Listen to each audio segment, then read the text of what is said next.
To Jung at Harp, episode number 138, Epiphanies, Living into Your Fullness in a New Year. I'm Kathleen Wiley, a Jungian psychoanalyst, and I am here with Deborah Henson-Conant, a composer, a mentor, a coach, a harpist. We both play the harp, and we call this Jung at Harp. We come together almost every week to have a conversation to explore a question. So we come with a question, not answers, and we invite you to join in with what bubbles up for you through the platform you may be watching on live, or if it's after the fact, then to add in those comments and we'll still respond because we love to have that dialogue with you. And in a way, this morning, as you and I, DHC, prepared for to go live, we were having epiphanies about our own process and our process together around Jung at Heart. And it occurred to me that tomorrow, in terms of the seasons of the Christian church, is Epiphany, which is a season that follows Christmas and is tied into the symbolism of the wise men actually seeing the baby Jesus and realizing that there's some profound new energy that's coming to the world. So let's talk about profound new energies and Right. how Well, do we live into them? well, one of the things that we were talking about was that we each have programs in which we are creating systems, creative systems for profound new energies, for people to discover themselves. And it was interesting when we were talking this morning that you have the online sacred circles. I have the program in January that's the Creative Resonance Project, using the 7 principles called the strings of passion that take anything from creative impulse to creative expression. And you have 7 principles, and I was like, wait, we each have 7 principles. Well, how about that? And what would you say that your 7 principles take people from where to where? What's the discovery that they have? Yeah, so the online sacred circles, the masterclass is the embodiment circle. And we begin with 6 essential embodiment practices, all that are rooted in 7 hermetic alchemical principles, which I think of as universal wisdom principles. And what we're doing is we're moving from living out of the ego sense of self, the little self that we think we are because of various reasons, to actually realizing there's a much larger self within us, the power greater than ourself that the 12 steps talks about, and that we can actually cultivate and tend and clear that channel of communication between the little self we are and the larger self, and that when we do that, we do live into our fullness. Hmm. But sometimes we don't even know we're not. I mean, this was, Sure. part of what I think you and I were talking about, and I was musing over some realizations and epiphanies about myself in relationship to some creative projects, that there's a way in which I stay caught in a much too small Mhm. vision and box of who I am and the value of what I offer. And I know I'm not the only one. I think Right. most everyone I work with in my circles or individually in my office, part of what we all suffer from is um, a dismissal and a denial and a demeaning of who we are and the gifts we bring, because we get caught in comparing and competing with Yeah. other people. As we were talking about this morning, and I was saying, yeah, it's kind of like, and it's kind of like sexiness, thinking about how can I be sexy? How do I allow myself to be sexy? And when I see something out in the world, thinking, oh, well, wearing a garter belt, that would be sexy. But I don't look good. That's not where I shine. And yet I have not cultivated my own definition of sexiness. And part of why I haven't cultivated that is because I don't have any 7 principles of sexiness. And now if I'm saying this out loud, I'm like, could I use my 7 principles to explore that? And I was just thinking that what's powerful about these principles, going down to the principles of what we know, is that they become seeds. And you distill anything into its seed, but it's not like a normal seed, which has its own DNA so that each pea looks the same, basically. The beauty of creative seeds is that what will grow is completely different based on that person's life and skills. Yeah, I mean, I'm thinking about, we were talking about it in relationship to the Vision Music Challenge, which I think Mhm. is starting January 8th, right? Right. That's Right. right. Yeah, that you offer snippets or motifs and you give a Right. couple of parameters about how to work with that.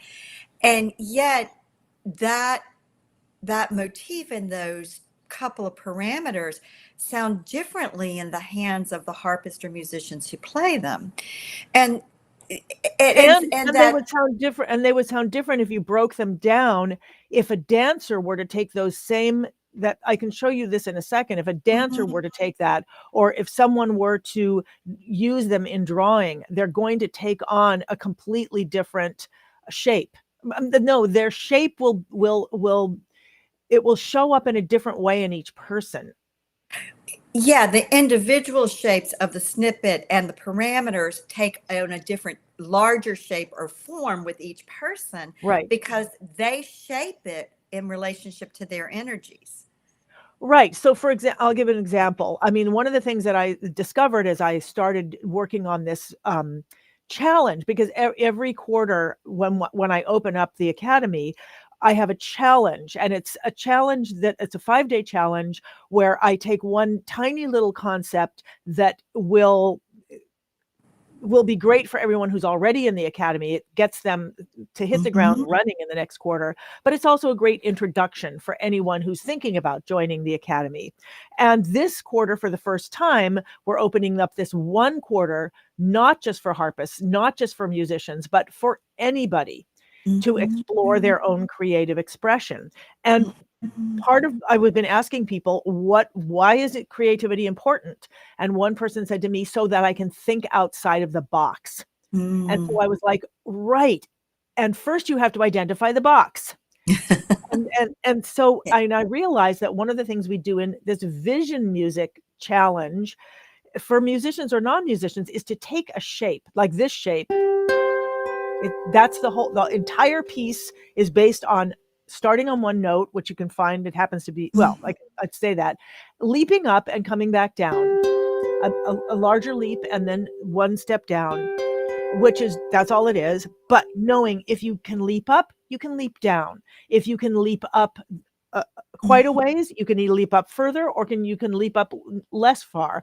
If you can leap up and leap down, you can leap up and keep going up. If you can, I mean, once you identify what you're doing and you stop having it be, it's a G that goes to a C that goes to a B. No, that's not what it is. It's a musical shape. And once you know that, you can start playing with it. And then when you add,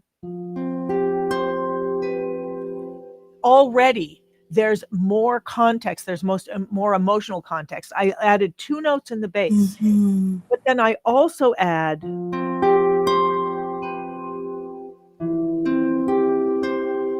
and there's something about that particular snippet which I discovered as a composer, but then I can give to other people, just like you discover what you share.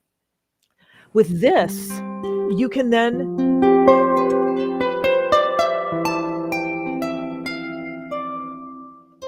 you can come back, you can play around with it. Now, I mean, I've been playing with these things since I was a tiny kid. So Mhm. I'm like, yeah, let's play with this thing. Other people will get caught in, like, I got to do it perfectly. I got to get it right. But eventually people Mhm. will begin to understand this is just a place to start. It's a place to ground. I was talking to a potter Mhm. yesterday, and she was talking about centering the pot. Once you get that Mhm. center on the pottery wheel, then you can start making shapes. But until you've got that center, if the pot's not going to have integrity, it's going to flop all over and it won't be able to stay together. And Right. so, learning something Mhm. simple and having it be okay in its simplicity and learning to enjoy it, for me, just the emotionality. And Mhm. then knowing that who I am, as if I were a dancer, I might be listening to that and dancing, or I might be dancing that shape. And as me, I would be thinking, I might start singing, and this might make me think of words, words about something that always comes back and always expands. And then that just um, becomes a foundation for me to start exploring. So Kathleen, I'm now gone out on this little thing. I don't even know where I started. What am I talking about? Well, I think part of what I'm hearing, my mind went to the center, and that from a Jungian perspective, the center, well, two things. Jung says in the process of individuation, the midpoint or center of the personality shifts from the ego that's surrounded on all sides by consciousness to the ego that lives on the threshold. I always say with one eye toward consciousness and one eye towards the unconscious, and that happens through a conscious channel of communication that that we call the ego self axis. That the ego and the larger self have its channel of communication that in the individuation process we start to consciously listen to and learn how to discern. And what I know is that begins in the body. That's the embodiment circle and the embodiment practices, that if you're going to know where your center is, then you have to know what's happening in your body, because the center has a felt sense. There is a sensation, affective quality to it. What you just demonstrated with the snippet, when you then added the harmony and the going down, is that you, in a way, the snippet was like the center, but or maybe the snippet was the beginning of where you were, and that the harmony as you went down took you deeper and deeper into your center, so that it became more and more expressive and what we might call emotional. And yeah. And as you're speaking, I'm thinking, so that in this vision music suite, there are 5 different snippets like this, and they're all, I was like, how can I create something that someone could learn so quickly that then they can actually experience to start playing with it? And you're right that there's always an emotional part of it. right. So I'm thinking about the second one, the second snippet. It's just every note except one. And it just has this beautiful like, I don't know, I'm stopping the middle string so I can just hear that. It's got this open, but then when you add, again, there's always going to be some movement when you add this. And then so that's all it is, every string except for one, or every note except for one, because we do this on a piano. And then it goes down. But then it goes down to the note that you're avoiding. The next note is the note you haven't been playing. So here we are on just some of the notes, and then listen to this.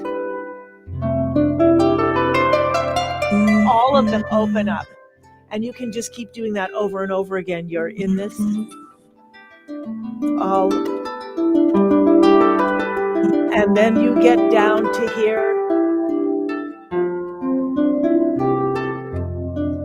And I added the note a bit below, because as I realized that, that opens up every single note, I wanted to also have it just open down as well. So you're right, there's an emotional component, and it's amazing that there can be an emotional component in something as tiny as these ideas. And again, I'm playing with them, but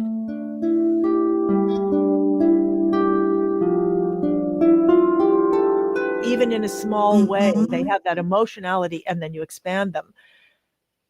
I'm excited about this, and I'm excited about sharing this with other musicians outside of the harp world, as well as harpists, and to people who are not even musicians, because as I start to talk to them, I start to see, well, that's like, and they start saying, well, that's like this, like what when our conversations, that's one of the things I love about them, is that you are taking what I just said and opening up a new way of seeing it in a larger sense. Like when you said that the ego self access and the idea of threshold, you're Hmm. on the threshold of exactly, where you want to be. Standing on the threshold, what a beautiful word. Yeah. And when we're on the threshold, then we can have epiphanies. We can have awakenings. We can have ahas. But we have to get comfortable enough and resilient enough to tolerate the discomfort of being on the threshold, not knowing what will happen next. And I think a lot of the reasons that we don't live into our fullness, I don't live Mhm. into my fullness, is that um, ultimately I'm scared because I don't know what will happen. If I do that Mm. thing, if I put that out there, if I take that action, if I say that stand up for this idea, principle, or whatever with this particular group of people, well, I don't know what will happen. And so I think that living into our fullness does require a vision of movement. I mean, that's one of the things you've emphasized with both Mm. snippets you've demonstrated is that there's a snippet, there's a motif, but then there's movement. There's a movement. And I think the movement, I mean, that's important. And Jung says movement or drive to activity is a basic psychological factor. Well, you're also making me think that this is, when I was saying in order to start thinking outside the box, first you can it helps to identify the box and then start moving and start seeing where am I actually reinforcing the box Yeah. by the actions that I'm taking, and how can I do that in the opposite direction. I mean, that's one of the Right. amazing things about music, is you can explore opposition very simply, because you really are, it's a single plane, it goes up Hmm. or it goes down, and simply just choosing to go down instead of up is a way to start exploring. Oh yeah, I could do that in the rest of my life. I could do that with how I walk to the store. I can make an opposite choice, which sounds really simple, but you get to experiment immediately with music. You, as well as, and I'm sure, I mean, because music is my life, that's how Right. I'm, but I'm sure that, a chef would say, you can explore easily by choosing a different spice. You can explore differently by choosing a different amount of time. You can choose differently by choosing a different pot, choosing to boil instead of I mean, and then you start thinking like, wow, okay, oh my God, how rich is this world? Yeah, and I'm thinking about that image in my mind's eye from Jung of that the ego moving from being centered in everything that's conscious, what we know, to living on that threshold between conscious and unconscious, between the known self and the unknown or becoming known, larger self. That there's an expansion. I mean, we want the container, we want the box, if we want to call it, of ego, but we don't want a box that's of iron and cement that can't expand. We want a box that's much more pliable. That in a sense, the pottery image is great. That it may start this small, but it ultimately expands. And so, yeah, I'm laughing because you're so often we end up back at the golden cage. And when yeah, you start talking about a cage, a box of cement and iron, I realize that I have my whole life been fascinated by this idea of being stuck on the inside or stuck on the mhm, outside where you don't belong. You're still stuck. right, When you're on the threshold, you are inviting. I wrote down, when we stand on the threshold, we are standing on the invitation to the unknown. When we share, we're standing on the invitation. Because yeah, when we share, others share back, and we right. learn more. That's right. Yeah, yeah. And when we are courageous enough to stand on the threshold, to have the epiphany of the self that wants to be known, that wants to actualize in our life, then it also encourages and inspires other people to do the same thing. I mean, this is part of the value of community. It's part of the power of Hip Harp Academy. It's part of the power of the online sacred circles. It's part of the power of our relationship. And those of you who join us, is that you know we do give each other courage. You know. It's funny because I was on a meeting this morning of people who are really working to share that vulnerability, and I said, I'm avoiding sharing what's really happening for me, and what's Uh-huh. really happening for me is that I'm going from this micro niche, which is harpists, Mhm. and I love empowering harpists, and I love empowering through the harp, and I'm opening up this class to people beyond the harp world, and I feel like I'm stumbling all over myself, Mhm. and and I was, but I'm just going to share that. And then as other people shared, I began understanding that what I was talking about was discovery. It is what it's like to be an adventurer. It is what it's like to invite others. And that I've been just kind of like, well, I'm safe in here, and so that's okay. And it's not that people were answering me and saying, well, actually, what you're dealing with is this. They were talking about what my share had, what their response in their own lives were. But by doing that, it started opening up for me, my understanding of myself. And I think, I don't know what it's like inside the sacred circles, but I know that inside Hip Harp Academy, sharing it is a safe community.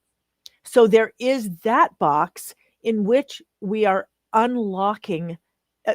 There's the safety to Right. unlock the other boxes, and I'm assuming, I'm thinking that what we're doing, and what I've been able to do with the best coaches in my life, is to be in an environment where we can unlock that, so that we can have epiphanies, so we can step into the fullness of who we are.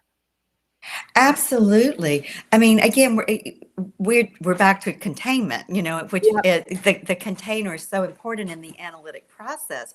But we need a safe place right. to encounter the unknown in us. We need a safe place, with the harp or our instrument or our writing or our art project or our Mhm. cooking to Mhm. know that we can experiment, that we can take something someone shows us and play with it to make it our own, to alter it, to throw it out, to come up with something totally different. And so safety comes from containment. And so, there are boxes that are way too small. Um, but there are also boxes are also needed. And again, it's the rigidity that becomes problematic. It's the staticness, it's the inertia. But yet we also need the inertia. So it's both and. It's knowing when it is, okay, this is the right box, the right container, it's big enough. Oh, now this box, this container isn't big enough and it needs to expand. We're not going to throw it out, but we're just going to we're going to let the self do some remodeling, knock some walls down. you Yeah, know? have a more open plan. It's really funny because I'm thinking, and that is the answer to the question that I've had, is what is the power, what is the value of creativity in our lives? And it Mm, allows us to open up, and it allows us to stand on the threshold. And I would love to, I'm going to pull up I know yeah. we're coming to the end, and I was about to say, go to hipharp.com and you'll be able to join the Vision Action Challenge. And I realized, no, you can't, because I made it invisible. But I will make it visible later on. And right now, I'm going to pull up Online Sacred Circles. This is a QR code that where I wonder if I can put both of them up. Looks like I can only show one of them at a time. This is the Okay. Creative Resonance Project.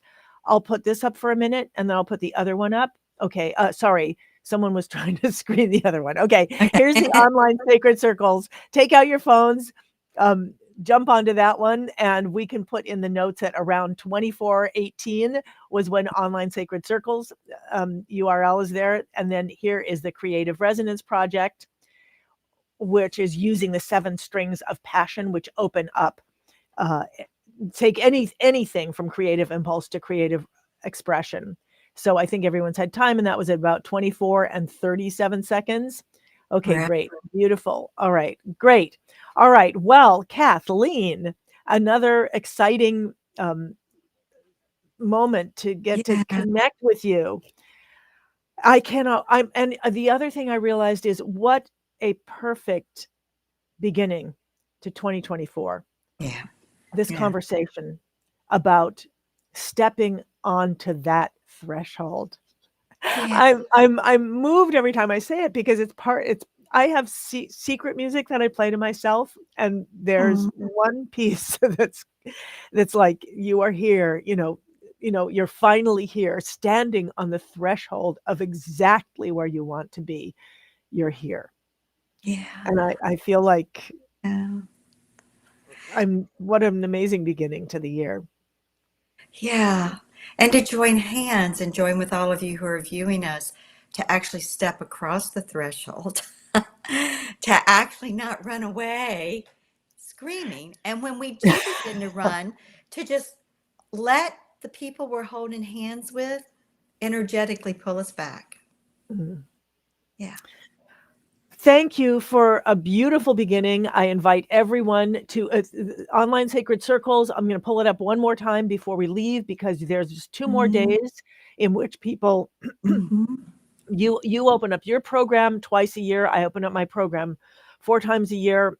Yeah. And there's these moments when you can join, and I'll pull mine up once again before we leave. So this is Yeah. online sacred circles, and this is the Creative Resonance Project. And I hope to see all of you at both of those. And Kathleen, thank you for an Mm-hmm. incredible beginning. I just feel like here we are on that threshold, and I Yeah. can't wait to step forward Yeah. with you. Thank you, and see you next week. Terrific. Bye bye.